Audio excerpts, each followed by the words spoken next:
All right, man. Well, Sounds thank you good. so much for joining me today. Yeah, thanks for having me, man. I appreciate it. I'm gonna fuck up your name immediately, but is it Neema? Please do it. Yeah, it's Neema. It's Neema good. Naz? Well, Neema Naz is my stage name, my social media name, but yeah, my full name is Neema Nazari. When you say stage name, like, did you? I noticed, like, I've watched a ton of your videos, like, even before I invited you on here. It's what made me want to is just easy, well spoken. Like, I'm sure that not over Zoom, we could have that fucking banter, like bad friends type podcast where we talk shit the entire time. But Yeah. I noticed that you were doing some stand up comedy. How long have you been doing that? Since 2014. I've been doing everything since 2014, like content, stand up, writing, anything that has to do with comedy. It all started for me in 2014. Wow. Yeah.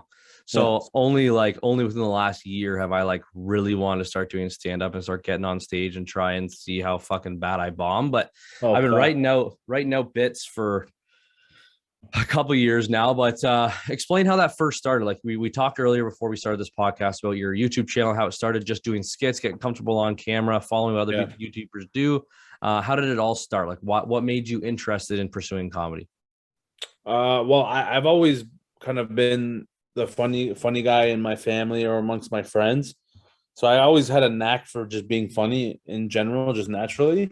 But I never thought it could be a career for me or something I could just pursue. But then when I was in university, I was at U of T doing kinesiology for a year, and that Yep. whole year I was kind of just like, well, even throughout high school, leading up until that first year of university, I never really enjoyed doing the academics of class. I always loved like the more fun classes, like drama or like Hell yeah. the Yeah. gym, fucking music. I was a music nerd. You know what I'm saying? Like I was a very artsy student, and I always thought like the arts never got the love that it deserves. You know, especially like recognition from like immigrant parents or just teachers in general. No one gives a fuck about Well, the fucking those school board completely doesn't give a fuck. Like just completely the geeks money they about it. put into it, the time they put into it, the fucking half-assed I teaching that they know. put into it. It's so true though. 100%. It's not even like a mandatory thing. It's an optional thing every time. It should be fucking mandatory, at least like for 1 or 2 years. It But would anyway, get all these kids out of their fucking comfort zone instead of being so 100%. sheltered, right? I know it's actually really good for just as a human being to be put into those different comfort zones that you're not used to. So you 100%. can, like you said, come out of your shell, or you never know what you'll like if you just try new shit, right? Yeah, But they don't 100, really definitely. set you up in a way to for you in order for you to even try new stuff. It's all the same shit: science, math, English, right? And so not that I was bad at those subjects, but I just never really cared for it as much. So anyway, throughout high school, I was just kind of like nonchalant. I was lazy. I never really cared for the marks or the classes, even though I did Yeah. try a little bit and I did decent. I was never like excelling in those courses, and because I wasn't having fun. And so when I went to university finally, and I got into this program at U of T, which Yep. was supposedly a good program, and because my dad went to U of T, my brother went to U of T, I felt like I was obligated to go in as well.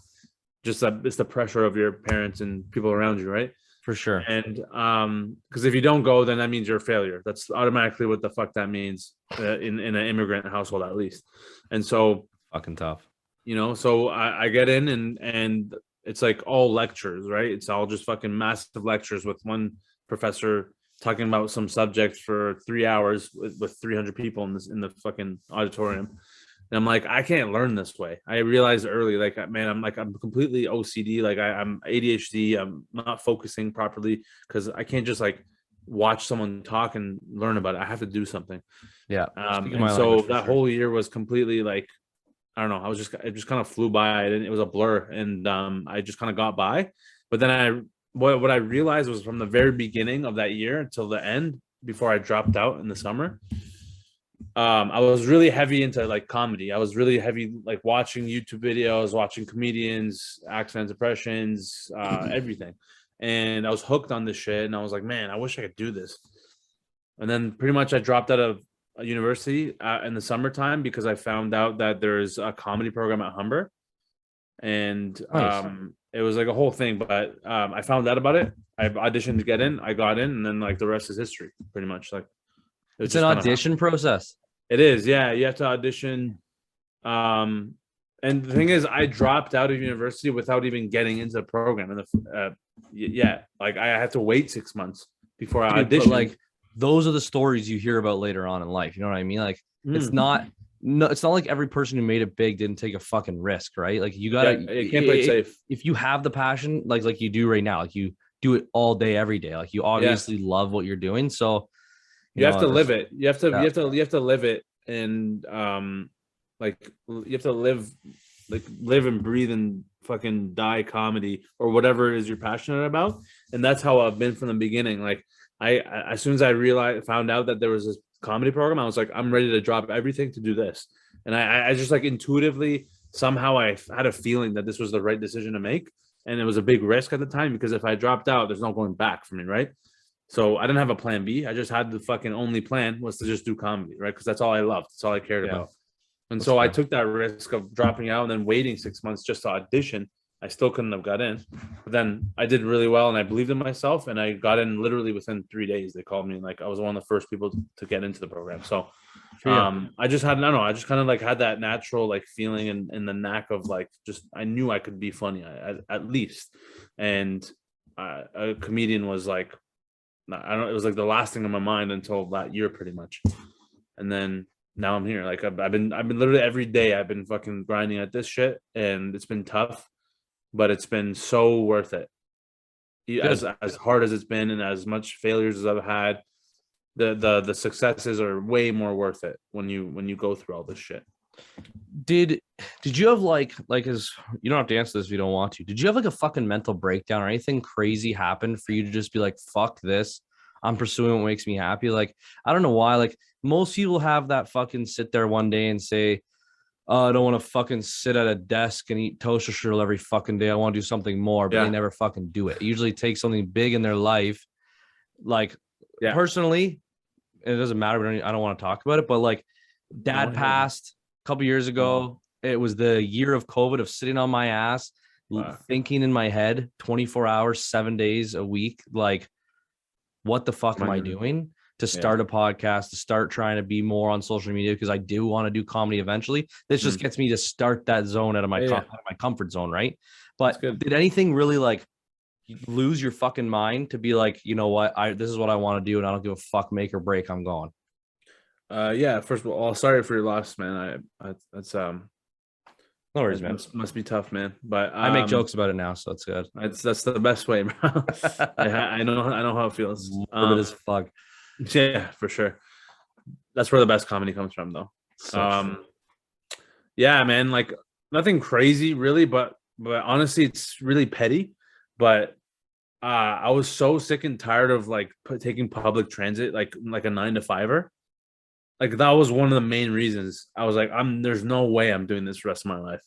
Yeah. There's no way I'm doing what the majority of sheeps in this fucking society are doing by taking Go Transit at 8:30 in the morning. It's packed in this train like sardines, So fucking fucking true. for an hour just to get downtown to a job they don't fucking really like, to hang out with people they don't really give a fuck about, and then come back home same exact way. And now you're more tired because of the long ass The day. day's done, man. If you're Day's fucking done, commuting bro. into the city, you got no time for extra shit. You're fucked. That's what I'm saying. I'm like, there's no You're way I'm doing this fucked. 5 days a week in a row and then coming home and spending money on bullshit. Just to like hide the pain of like hating your fucking life. So it sounds harsh, but like that's just the way It's true I as thought about fuck, it. man.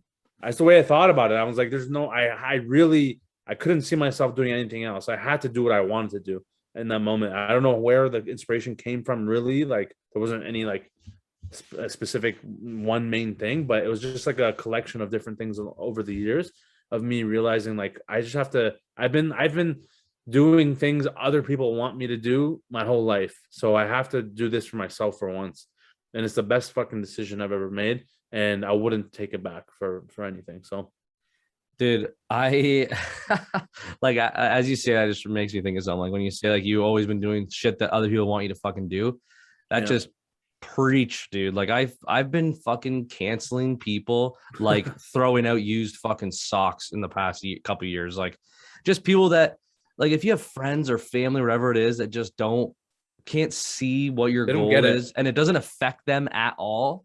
Yeah. Fuck you. You know what I I know. mean? Like, see you later. Like, why do I have you in my life to just tell Eat me I'm my doing ass. something wrong that That's it. literally doesn't affect you at all? I know. They just don't get it. They just don't get it.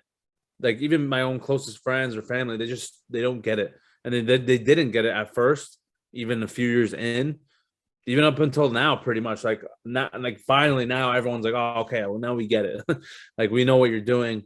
It makes sense. It's working. It's like, okay, you know, like now we're on board fully. Like they fully understand. But that's what I'm saying. No one's gonna get it more than you do. So that's why I had to tell myself, and I'm like, no matter what happens, I can't give up on myself because people are gonna judge me the whole time, and I know it. But you have to be the one to push through it because no one else is gonna believe you more than you. So 100%. Did you dive right in the fucking deep end, or did like yeah, quit jobs, quit 100%. school, right Everything. full time at it? Yeah, 100%. Yeah. Like I literally, like I said, like once I dropped out, that was my life. I'm a comedian now. I labeled myself a comedian, even though I was fucking shit for like 3 years straight.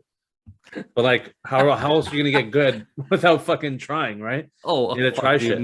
No comedian out there. Most of them take 10 fucking years before they Yeah, make a yeah, I decent know. break. That's what I'm Like, saying. That's why it's like I look at myself now. I'm only 6 years in. I'm like I'm a fucking baby still. Like, and I'm just getting started, and it's like just starting to do well for me. So it's like I'm not worried at all. Like I could be 15 years in, and I'll still fucking grind. I don't give a fuck. Like I'm not doing nothing else. There's no way.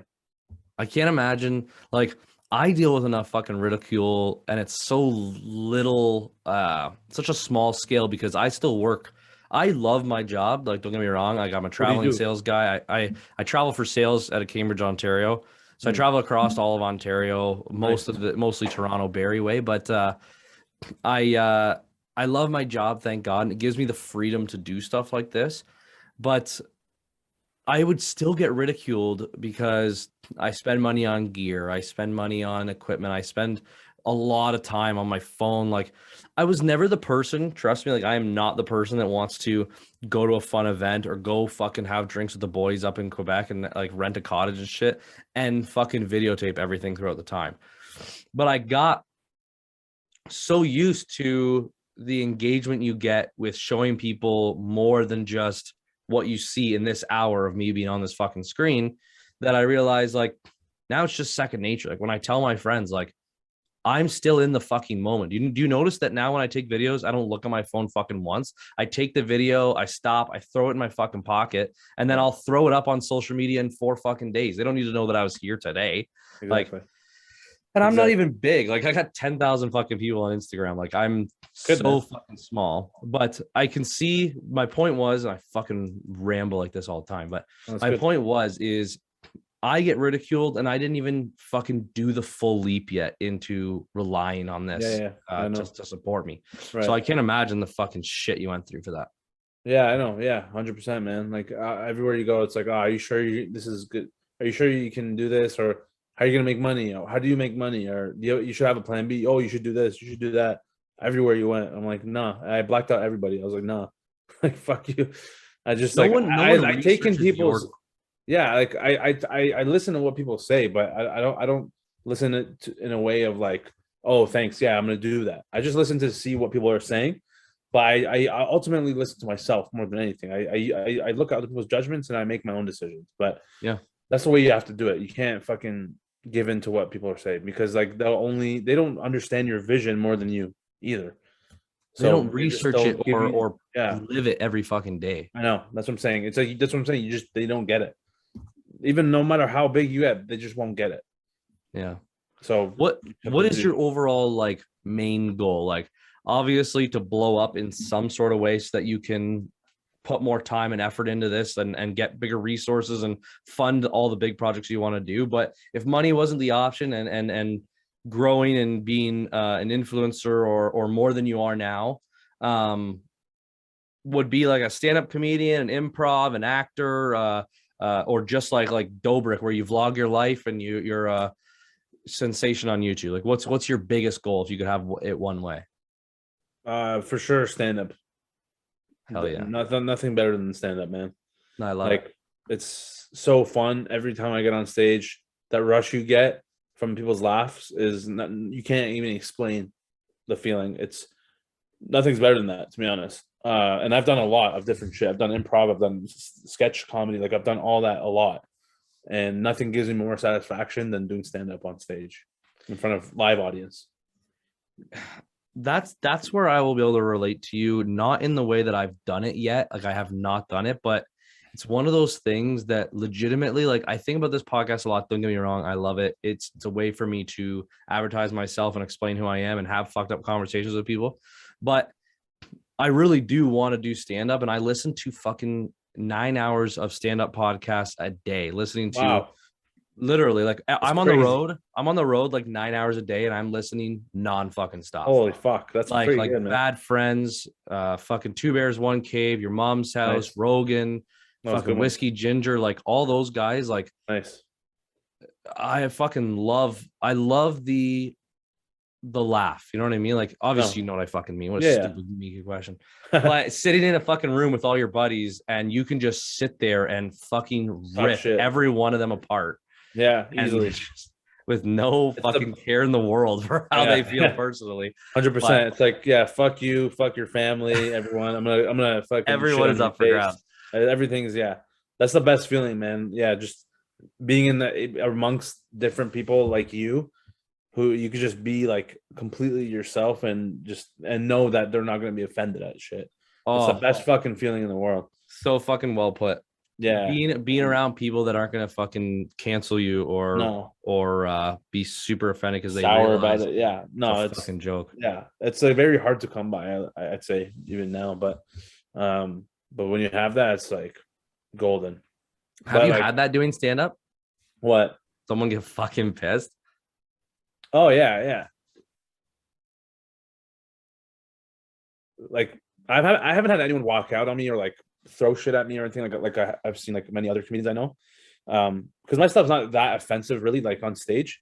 It can be, but it's not like completely offensive at all, at least what I subjectively, that's what I think. But like people are like obviously like or like, you know, oh, you can't say that or blah, blah, blah. I'm like, no man, like I don't give a fuck. Like I'm just doing this to make you laugh. Like I'm not like, what I say on stage doesn't really directly translate to who I am as a person. It's like it's just like fucking, it's a bad comparison, but you know, Dave Chappelle, I don't know if you saw his new special. Yeah, I watched it. Yeah, so like, he obviously like fucking nail. Yeah. So like what he talks about with like, you know, the trans community obviously hates him for some reason, but he's like, if you just listen to what I'm saying, he's not punching down on anyone. He's not punching up. He's punching through the lines. He's just like talking about real shit, but that no one else is comfortable talking about. But you need that. You need to have that in order to have the conversation about learning about what the fuck is going on in the first place. So that's how I feel about it. I'm like, I'm going to say shit that I know, first of all, and that makes me laugh first. And I'm going to do my best to translate that on the stage in front of strangers. And obviously I know people are going to be offended or they're not going to like it. I get that all the time with my videos and in person, I'm sure too, but that you just have to be comfortable knowing that there's going to be people who just won't fuck with your shit, no matter how funny you think you are or how funny you get. Doesn't matter. People are no, you're not perfect. No one's perfect.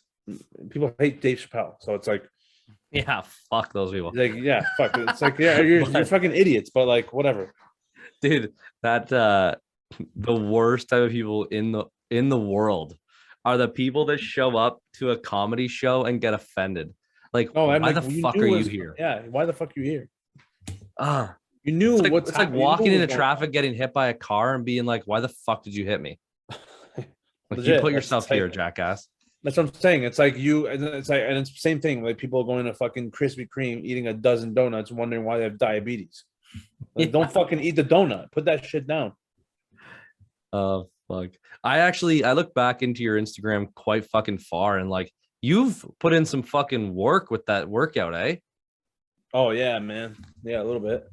Well, you've definitely lost fucking weight. I have, yeah, definitely. I was up until like 3 years ago, I was at like 370 pounds. I was super obese. I was just fucking disgusting, like a fucking hippo ass whale looking Snorlax motherfucker. And I had to lose the weight, obviously, because like just for my health, and I was just in a dark place in my life at the time. But Now I've lost over 100 pounds, which is good.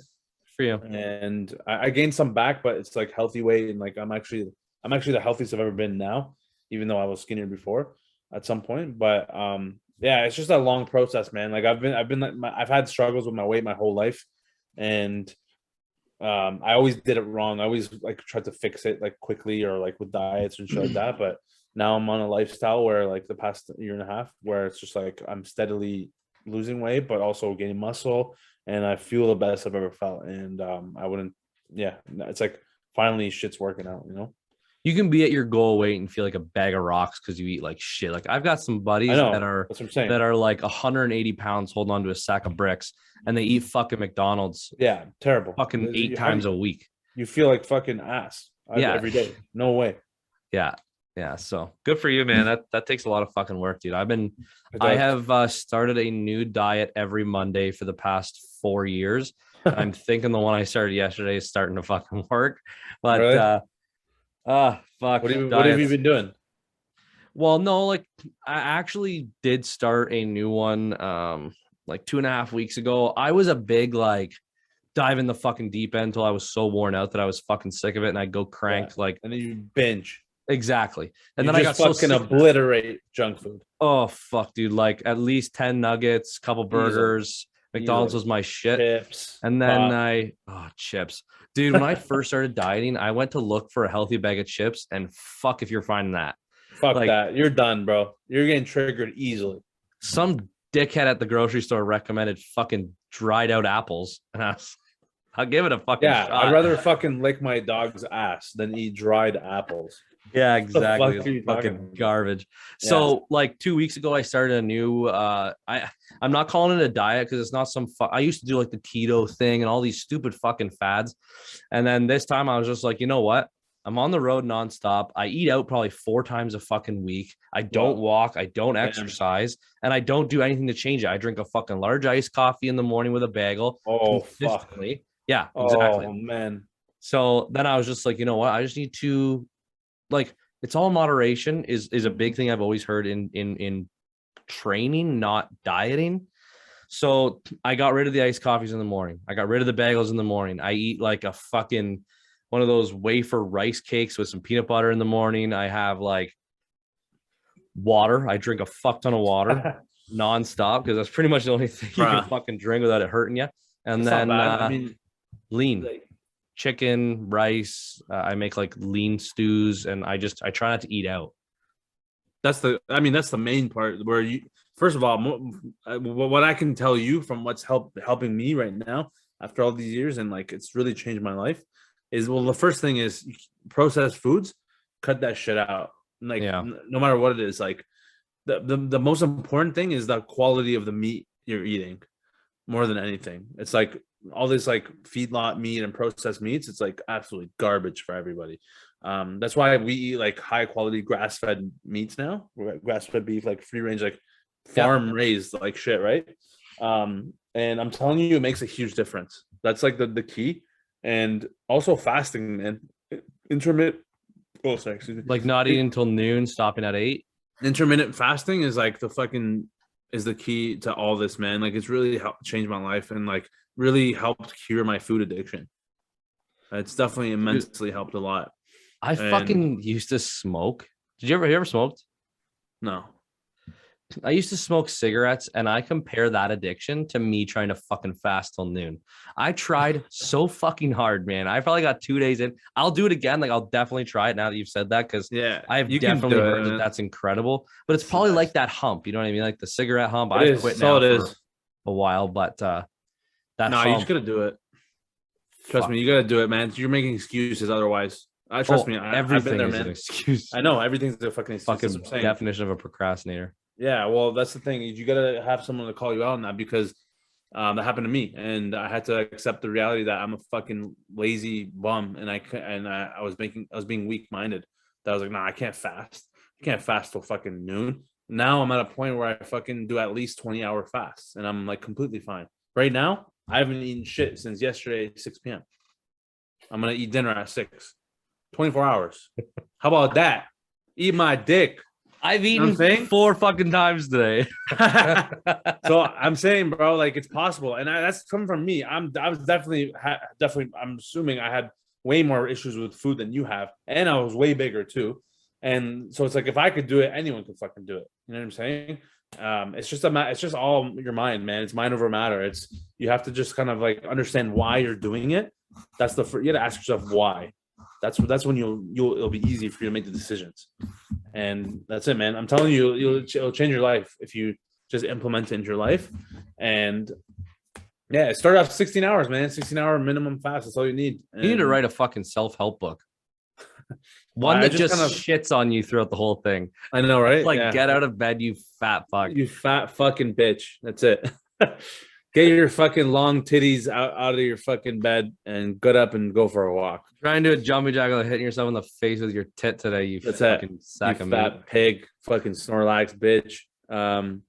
Yeah, no, that's mean. But no, I mean, like that's how I talked to myself that way, man, for a while because I had to push myself. But Tough love. whatever helps, man. Whatever helps, you got to just make it happen.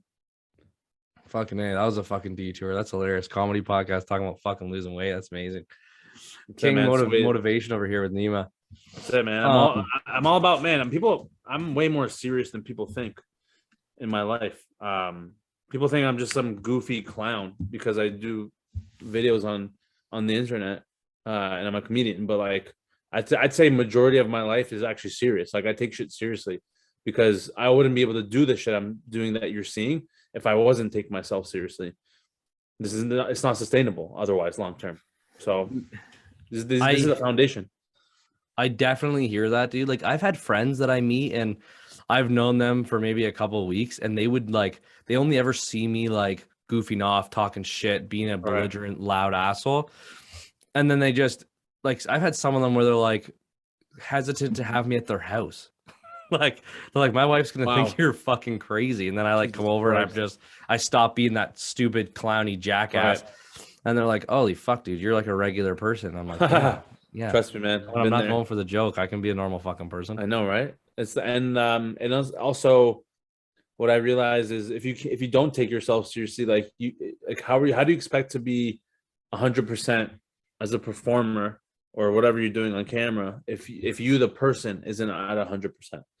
Yeah. So in order to be at 100%, you have to take shit seriously. You have to take care of your health, your food, your mental health, your habits. All that shit matters.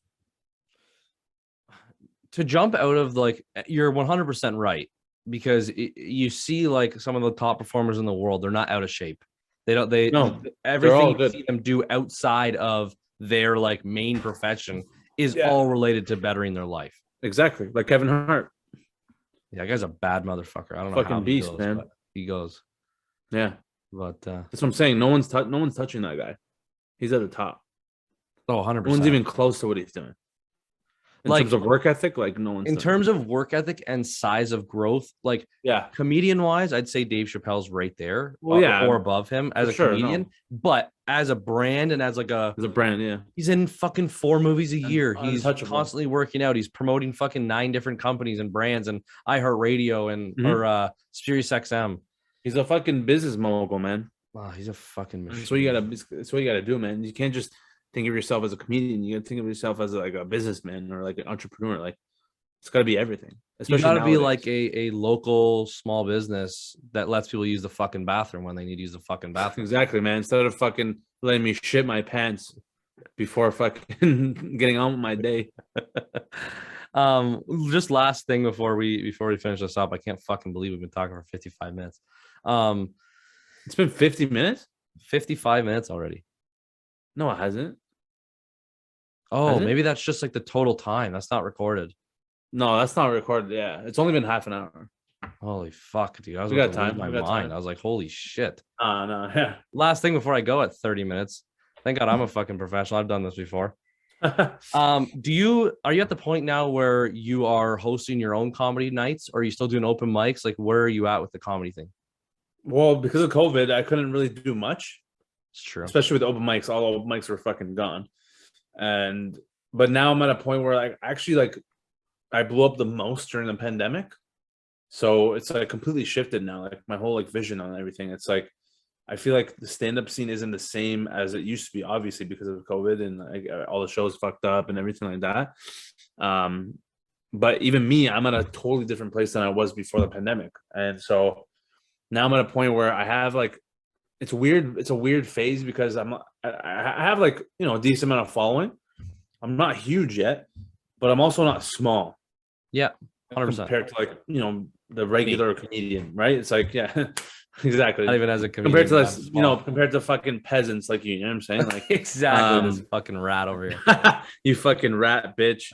No, but so like yeah, so we're at a point where I gotta think about I can't just do any show now because people really want to see me live now, and if I don't put on my own shows or do shows that are actually like good, then it's like kind of like cheapens the brand a little bit. So it's like you got to think about the brand side of it too. It's like I can't just start doing everything like I used to now. It's like I gotta pick and choose now and like do drop-ins instead of like promoting other people's shows or like because like I gotta start promoting my own stuff. Yeah, because I have the audience. I built the audience. I don't want to bring my audience to other people's shows if I'm not the main act, right? And so it sounds a little pretentious, but it's like smart. But it's smart. It's like you have to because don't waste the token. And also it's like people are there to see you now. You're not just some other comedian on the show that people are coming out for a comedy night. You're the main act now with the following that you have. If people are there's a demand, you got to give that demand, right? So now I'm at a point where like I am looking on like producing and like hosting my own like one man show where I headline and like I have a couple of comedians on the show to open and stuff like that, and I want to sell it out. Like I want to do like a big theater or like a somewhere like a good venue. You know what I mean? So yeah, I'm working on that, but I'm still there's no rush. Like the content is obviously flowing, and there's other opportunities I have to collab, and I'm looking to move to the States eventually to do comedy there, and that's it. Usually where you gotta go. Yeah, Texas, man. Texas or Florida. That's where Austin? it's at. Oh, baby, yeah. Fuck. Yeah, I love that fucking place, man. I love God Texas. damn it. Take me with you. I'll tell my fiance. Right? Fuck. Can't wait. Freedom. Fuck, dude. I'm assuming you're a Joe Rogan fan. Well, I mean, I wouldn't say I'm a fan, really. Like, I don't mind him, but I don't even listen to his stuff, really. Like, sometimes I'll listen to some of the podcasts, but I definitely really fuck with pushing to blow the comedy scene in Austin. Yeah. Well, that's what I'm saying. That's what I fuck with him for those reasons of like, he puts on for comedians and like, he just has a good platform and he's just like a down to earth guy. And like, I fuck with him that way for sure. Yeah. But yeah, like he's definitely like the guy to make this happen, which is awesome. I noticed that you follow a guy and I don't know how to fucking say his name, but he's the guy that goes, now follow me, you fucking idiots. Yeah. Chader. Yeah. He does. Have you guys talked about stand up? Yeah, well, I know him. Like I've been doing stand up for about like 6 years now, and like I met him after like my second year, and when I think that's when he started too, or a year before I did, or a couple years. But yeah, he's been like grinding too, like for a while. He's a hustler for sure, like I am, and like he puts in work, and it's obviously the proof is there.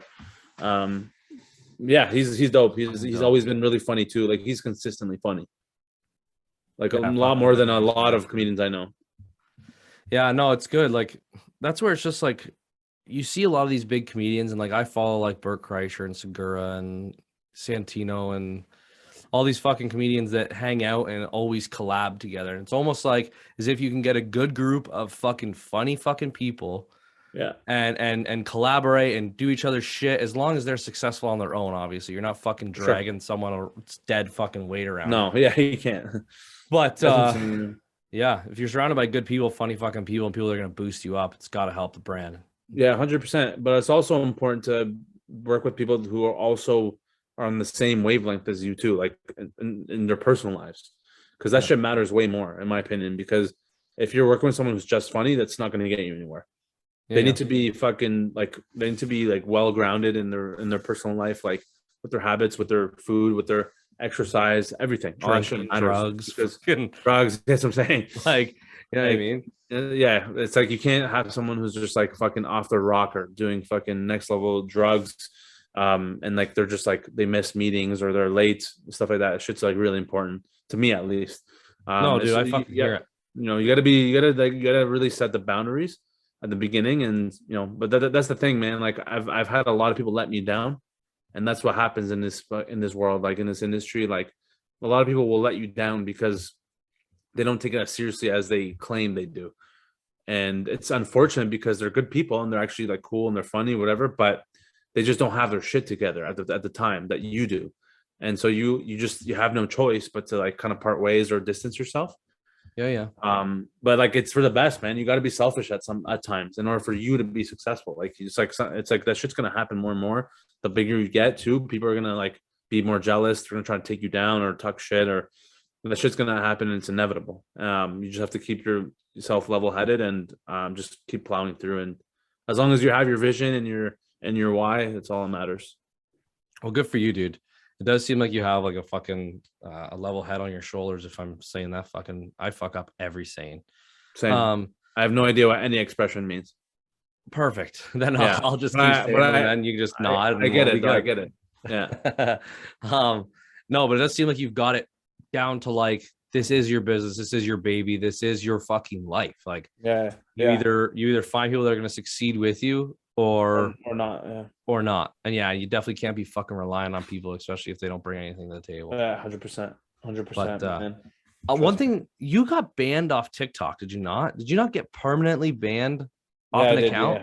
Yeah, I did. Yeah, for about a month, I got banned, and then some guy reached out who works for Globe and Mail, and he did an article on me. He wanted to ask questions, and then he emailed TikTok that same day, and within the same day, like I got unbanned. So I don't know what the fuck happened there, but it's fuck, dude. I've interviewed probably 4 or 5 TikTokers that have some solid followings, and every fucking one of them says the same thing. Really? Eh? Like, wow. This Nicholas Blackson guy did in the States. He had like 400,000 followers, and he's like, he'll get some guidelined shit sent to him saying you've been banned due to policy and guidelines or whatever. Have some explanation to what it was for, and none of his videos match up to what the fuck they're trying to ban him for. Yeah, every time. God, it's got to become a fucking pain in the ass. Super frustrating, but what are you gonna do, man? It's China. They give you the virus. Being controlled, baby. We're being controlled. We're being controlled. Do you have a podcast, correct? Yeah. What's it called? Straight and Curly. What's the main focus of that podcast? It's just about being authentic to yourself and just being raw, honestly, conversation with whoever you're talking to. Just being yourself, really.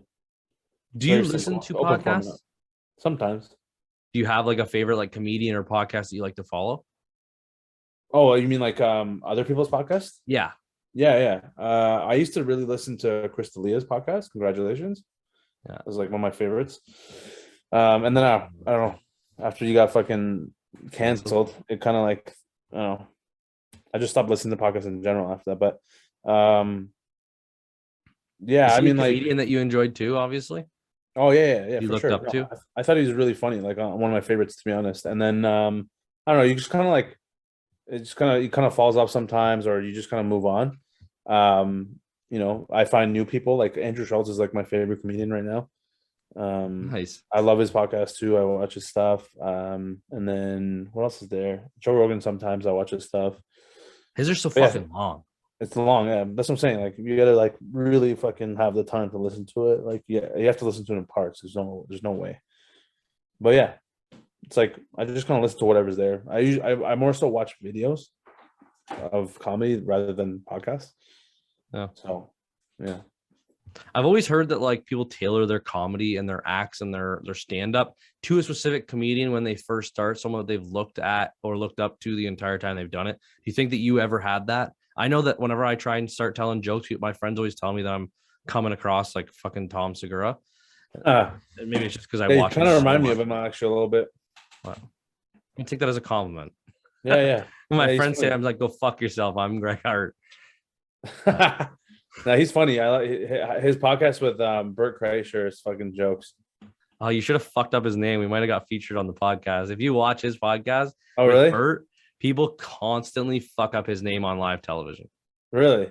He was the host of the Go Big show. It was on TV. I don't have cable. I don't even fucking watch TV, but Yeah. he was on there, and I saw it through his page that he was on it. And on this podcast, they brought up a clip on it of them introducing the people that are on it, and they call him like Bert Krishna and Bruce Kreischer, and like, wow. not only did they fuck it up and then got ripped on Two Bears One Cave for it, the next fucking episode, he got the first name right and then butchered the second name and did it over and over again. It's just, it happens nonstop. It's fucking jokes. Yeah, I know that their podcast clips are hilarious. Like the when they were laughing, it's like so funny. Like 2 gallons of Kool-Aid or whatever. If you watch that clip, yeah, yeah, that was a good one. Tom nearly pissed his fucking. I know, that was so funny. The people laughing in the background kills me. Yeah, fucking Nadav the J is so funny. I used to watch Brendan Schaub's and Brian Callen's podcast too. Is that The King and the Sting? No, that's Fighter and the Kid. Fighter and the Kid. Yeah, I've never watched it. I find Brian Callen really funny. I never really followed Schaub's, but for some reason, Theo Vaughn makes me fucking laugh. Yeah, I don't. It's weird because like I want to like him too, but I just like I never really got into his comedy as much. He's just a redneck, and the shit he spits out is just so fucking outrageous. I know, it's crazy. I don't think I could ever have a full conversation with him because he would just make me so fucking confused. Oh yeah, 100%. Yeah, that's like it's a fucking comedian for you, man. Comedians are fucked. Yeah, but it's fun, man. It's fun. It's good. It's good. It's nice being around comedians. I've noticed going through your TikToks and stuff, and not to ramble on it, but you do a lot of impersonations. Like by far your favorite one of mine is Ramsey. That fucking makes me laugh so much. Donkey. Fuck. Do you sit there and practice their fucking voice for a little while before you do it, or you just fucking roll? Yeah, I do. From now I'm at a point where I just kind of roll with it. Like I don't really need to practice, but like, I do practice before I do it. Like I'm leading up, I'm like practicing the lines I'm gonna say, or like, you know, as I'm changing and putting in my outfits and stuff, like I'll say it. But I'm at a point where I could just turn it on like at any moment now, like most of them. But yeah, some of them I need to practice a little bit, like get into the character, like the voice of it, the intonation, and then I do it. But yeah, it's like I pretty much just like go. Like it's quick. Like I don't waste time. I do one take sometimes. I just kind of do it and then I move on to the next video. I was watching one with your mom and she fucking was cooking like steak in a pan. Oh, yeah, the fucking Gordon Ramsay one. Oh, fuck, that was so fun. Yeah. Gem. I know, I don't know right? how she doesn't laugh. I know, it's crazy. Yeah, she's actually a good actor, like surprisingly. So yeah, very lucky to have her. She makes me fucking laugh. Yeah, just sits there like all nonchalant, straight face, just doesn't give a fuck. Funny. Like ready to give you the finger for fuck's sake. She's getting reamed out by her son, just ready to fucking give her the old backhand. Everyone was like, how could you yell at your mom like that? I'm like, man, she knows it's a joke. I'm not actually yelling at her or swearing at her. Like it's just like she knows it's Gordon Ramsay. It's like I would never do that like as me. No, fuck. Yeah. Your ass. Yeah, exactly. I would just feel way too guilty. Did you've talked about a bunch of times here, like you come from an immigrant family? Yeah. Was that you saying it's kind of hard for you to not, like you said, like the pressure to go to the University of Toronto, and your brother went to the University of Toronto, and now you're going to go to the University of Toronto. Your mom seems pretty in tune with everything that's going on. She's involved in it. Was it always that easy? No. At first, like she was mad supportive, like overall about what I did in my life, but she never really had a say because she was like, oh, well, yeah, it's like, I guess you just got to do what makes you happy, or as long as you're doing something. And, you know, at first she was like, when I first put her in my videos, she was super shy, like hated being on camera. Like don't put me on. Like I look disgusting, this and that. Like the room's messy. This is messy. No, you can't put that in. There's all that shit. Even till this point, it's still like that, but like way less. But now she's at a point where she knows like she's a part of it, or like, you know, I do certain videos with her and like people expect it, or like they really fuck with her, and she knows that because she reads the comments and she sees all the love she gets. And so now when we do film with each other, she's like in it. She's like, okay, yo, we should do this, we should do that. Like she gives me fucking pointers. I'm like, all right. So it's pretty interesting. Know who the Literally. star is, mom. Fucking Yeah. watch Yeah. it. Yeah. Nima, shut your fucking mouth. Okay. If you do this one, then that one. I'm gonna be Gordon Ramsay all the time if you don't fucking watch it. She actually was the one who told me like kind of like what to do when we're doing the Gordon Ramsay one. And I was like, yeah, like I don't mind. Like sometimes she has good ideas. 100%. Yeah, a lot of And people like I'm open to it, you know what I'm saying? That's what makes it funny. So yeah, it's like she understands now like what's really happening, and she sees the growth I've had and the engagement I have. It's like there's real fans now. It's like okay, you're actually somebody, right? It's like you're not a fucking nobody like before. But I interviewed, well, I've interviewed one so far, but I'm interviewing the winner of Master Chef this week. And sick. the last girl I interviewed, she came like sixth, and it releases next Tuesday. She talks so highly of him. She's like, it's like Wow. Hell's Kitchen is like the Gordon Ramsay, everyone like how you act. Like he just Yeah. those are his chefs. Dream. They're fucking professional chefs. And if they fuck up, fuck you, get out. Kind of like your skit. Yeah. But Fuck like off. with the yeah, fuck off. With the master chef, he's actually trying to train. He's just like that fucking. He said he's just so comedic, and they banter and fuck around with each other, and like just the funniest fucking dude. That's Just so funny cool to see him go from 0 to 1,000. I know, right? And there's also like it's like, have you seen him work with kids versus the Hell's Kitchen? No, There's a comparison video. It's like with kids, like, all right, sweetheart. Okay, yeah, put the pan right there. Good. Okay, good. Good job. And then the next clip is like reaming out some fucking dude in his face. Fuck off, donkey. You're cooking shit. And he's just like reaming out. It's like such a funny video. it's so fucking funny, dude. He is one crazy fuck. I want to meet. I have to meet that guy one day, man. Or I've been, man. It's like my whole dream is to get this guy to fucking watch my video and like post it on his page or some shit one day. But dude, I'm surprised he hasn't stitched it yet. Like I know, man. I've seen another guy get reposted, but he's actually really good at it though. Like he's fucking good, but it's like I feel like I'm pretty good at it. So you're fucking solid at it. Matter of time, man. Cook, do a fucking video like how you do the vlog, like or don't fuck do this or fuck off. Do this, you fucking idiot.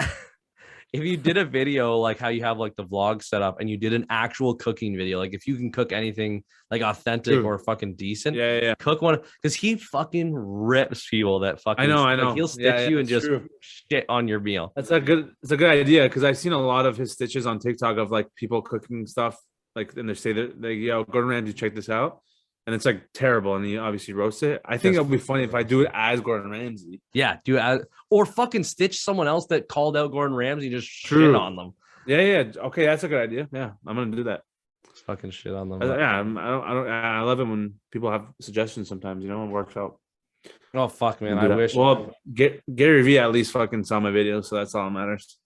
I was just gonna ask you that, because like, I've seen some of his videos where he like catches people talking shit in person. You ever seen those? I have.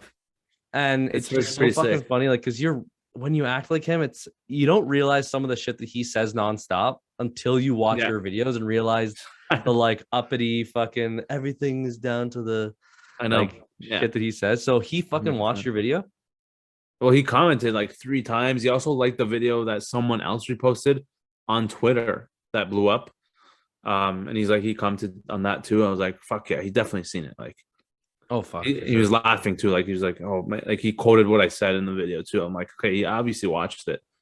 At least, you know what? I love that, because at least he's a good spirit about the whole thing. He is. I know he has a good sense of humor. Same as Gordon Ramsay. Like all those guys, like they all know. Like it's like as soon as you're in the face that much, dude, the amount of fucking flack you'll take, because like you said earlier in the podcast, no matter what, there's a fucking negative side of everything you do. Someone's not going to agree with it or going to think you're a fucking idiot for doing it. So 100%, man. There's always going to be some dickhead on the other side, especially if they're behind a fucking screen or a cell phone. But I know it's the way it is, man. But that's the thing. You just got to feel sad for those people, because they obviously don't have anything in their lives to look forward to. So they're going to bring other people down. Most of it's based on jealousy, in my opinion. Jealousy is like the fucking for sure root. Definitely. But have you noticed, like you said, the first thing that you really took off, and it happened pretty quickly, was your TikTok? Did you notice, like, and I don't know if there's trade secrets, but did you notice there was one thing that you did? Most of the TikTokers that I've talked to have said they tried a bunch of different shit. One type of content went through the fucking roof. They stuck with that content, built their brand, and then now they can go back to doing the shit that they fuck around with because they have the following. Yeah. Yeah. That's what happened to me. Like I started posting my accent videos, like first time doing it really, like different characters in one video. And one of the first ones that blew up was when I was doing like, this is my voice one day as this is my voice 1 week as this, one month, and then like I'm fully that character at the end of the video. So all those videos I posted were blowing up big time on TikTok. And I got like thousands of followers within the first week. I kept on growing thousands of thousands. And then yeah, man, like and then I did the one thing that blew up like crazy after that was the GTA video. That was like the main thing for me. Like when I did all the accents in one video of me saying a certain word that each character would say from each region of GTA. That was the biggest one. That was the most popular one at the beginning. And then yeah, I just kind of like built on that. I was like, okay, sick. I have all these characters laid out. Now I can do separate videos for those characters and add them in, or like do different, like combine them. And that's what I'm doing more and more now. And yeah, build it up to a point where it's so big. Then now you can branch off a little bit. You can do different shit, try new shit, which is what you have to do. You have to expand at some point. It blows my mind how much can come from TikTok. Yeah, because you see some of these people, and yes, they're the top whatever percentage of people that are on TikTok, but anyone can get there. When you see the people that are there, some of them you look at yourself and you're like, this fucking guy. I know. Like, but there's a girl that's actually lives in Ontario, Kel something. She fucking what's her name? Callie or something, or Kaylee? I know what you mean. Go, like Christy. Chris. Yeah, Chris. Something. Yeah. You're right. She's got like this the 7 or 8 characters. Yeah. She blew up like fucking blew the fuck up. Like 40 million followers right now. It's insane. And now she's actually acting. Like now she's like multi-millionaire. Huh? She's a multi-millionaire. Yeah, it's fucking all those brand deals. Off of like, what's that? All the brand deals these people are getting are like crazy money. Crazy money. It's that fucking threshold. Like, this is not a science. Like, this social media shit, like, I can understand that there's some algorithms, there's some shit that you can kind of like catch on to and find out what works and what catches. But like, what amount of followers, what amount of likes, what amount of reactions or interactions does it take to get someone to fucking want to be a part of you or put a brand on you? You know what I mean? Yeah, for sure, man. The fucking questions. It's insane, bro. Like, the money. People don't understand the value that they have with the amount of following they have either. There's people who just have no idea how to value themselves, and they lose out on a lot of money. So it's like, what we try to do is like, we don't take any brand deals just because like unless it really has something to do with me and the brand, because you don't want to cheap out and just get a quick buck, right? So what we do is like we value ourselves really high, and we've gotten a lot of no's from people, but the people who do say yes, it's fucking worth it, because now you're getting all that money to do a small, just something, nothing crazy, a quick little video, and you get a good payday. And so it's people who have millions of followers like that, they're fucking making bank. Like, they should be making bank. Like, you can make a lot more on TikTok than anywhere else right now.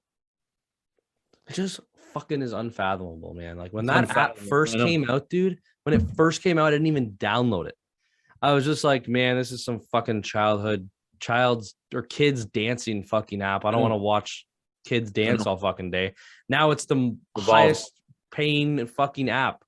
And they don't even, do they pay?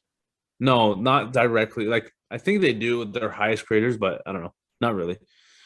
People get paid off their brand deals, like, man, like crazy money. Like, man, like there's creators on TikTok called Basement Gang. Okay. And there's three guys. They're in Toronto, I think, and they do dances in their basement gang. And they blew up. They're at like 3.5, almost 4 million followers right now. And they do like deals like every week or some shit with like a different company. And like each of them, they're making like 60 to 80 grand. per post. What? That's fucking insane, dude. All right. So when are we starting up the dance studio in your fucking basement? Sorry? So when are we starting up the dance studio in your basement? Buddy, I've been trying to do this for years. You don't think I'm trying to get this going? Yeah, it's fucked, yeah. bro. Like they blew the fuck up. Man, they're actually like making so much money off just doing dances in their basement. It's crazy. Dude, it makes my fucking head hurt what takes off. It's like random, bro. Bella Porch, do you know who that is? No. So this girl, instant, like overnight, like within a few days, posted a video of her on TikTok, like 2 or 3 of them. Literally, like a song is playing, and then there's a face tracker that zooms in on your face whenever you move your head. Yeah. On TikTok, and she's bouncing to the beat, like doing this, like moving her head, fucking like hundreds of millions of views, whatever, overnight. And she's pretty, right? So overnight, like she got like 20 million followers, like out of nowhere, like overnight, right? 20 million followers, and now she's like doing her own songs. She has collaboration with Jason Derulo and shit. Like she's like a multi-millionaire, like lives in LA, like mansion, like what the fuck is even going on? It makes my fucking For head you moving your head to a song, you are a multi-millionaire, and I'm over here sitting in my fucking parents' basement, touching my dick. You know what I mean? Like trying to make a fucking $10. Fuck, doing man. actual talent. You know what I'm saying? But the thing is, that's just what the market wants, man. Like you can't really complain about it. It's like this is the age that we're in. Do you ever think about how much money you can make if you were a hot chick? Dude, I sell my tits and pussy so much. I would bend over backwards anywhere to just film OnlyFans stuff. I would actually the amount of money on that app is fucked too. I would do anything at that point. I would make so much money. Fuck, dude. Even like a pretty girl doing some stupid fucking video can blow up because of all the fucking dogs. Oh man, there's plenty of that, man. There's plenty. There's videos of girls literally lip syncing to a song and it blows up and they're like famous now. But if I do that, I'm a fucking pedophile. It's like, who's this creep with the lip dirty sync eye bags under his fucking eyes? I'm like, dude, lip syncs wet ass pussy, and then like, why the fuck's everyone upset? Deadpan straight face, just no emotion. So yeah, future rapist over here. Guy's on the list immediately. Not allowed within 500 meters from a fucking 100%. School. Yeah, watch list right here. All right, well, I really appreciate you doing this, brother. It was nice to get to know you. It was nice to meet you and hear about your dreams and your ambition and how fucking obviously talented. I've seen your stuff, and that's why just this last talk here about people blowing up, bobbing their fucking heads. It's frustrating, but there's always a time for everyone. And you gotta go on your pace, man, or your own pace. Well, you put a lot of time and effort into it. It clearly is shown. You are clearly going in the right direction. You're constantly growing. You're not going down. You're not sitting on your fucking thumb waiting for something to be handed to you. So good for you, and I fucking salute that. And I really appreciate you coming on here. Yeah, thanks, man. I appreciate that. It's really nice, and I hope you can get deep into the comedy world too, because it's gonna fucking hurt. I'll tell you that. It's gonna be hard, and you're gonna fucking fail, but it's fucking worth it if you really love it. Fuck yeah, man. No, I love it. Be dedicated. That's all it is. If someone wanted to follow you on social media, where would they find you? It's all Neema Naz, so NEEMANAZ, on Instagram, Twitter, TikTok, YouTube. I do daily vlogs on my YouTube channel, daily content on Instagram, daily content on TikTok, and I have a podcast, Straight and Curly, that I co-host with my brother, 2 episodes weekly. And yeah, that's it. It's actually, we just started video on that, so that's also on YouTube and audio platforms as well. Sweet.